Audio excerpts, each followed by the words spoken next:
Congress party ప్రవచనాలు ఒక విధంగా ఉంటే ఆచరణలు ఇంకో విధంగా ఉంటాయి. ప్రవచనాలు బాగా చెప్తారు, నీతులు బాగా చెప్తారు, కానీ చేసేది మాత్రం దానికి విరుద్ధంగా చేస్తారు. అక్కడ రాహుల్ గాంధీ నీతులు చెప్పిపోతా ఉంటే ఇక్కడ మన ముఖ్యమంత్రి రేవంత్ రెడ్డి గారు గోతులు తవ్వుతా ఉన్నారు. ఇది స్పష్టంగా అర్థమవుతా ఉన్నది.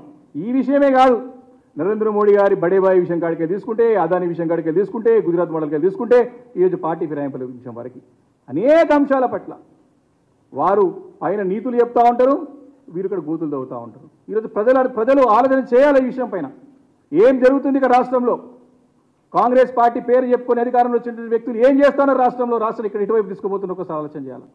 అందుకే ఈరోజు కాంగ్రెస్ పార్టీకి జాతీయ స్థాయిలో కానివ్వండి ఎక్కడ కూడా విశ్వసనీయత లేదు.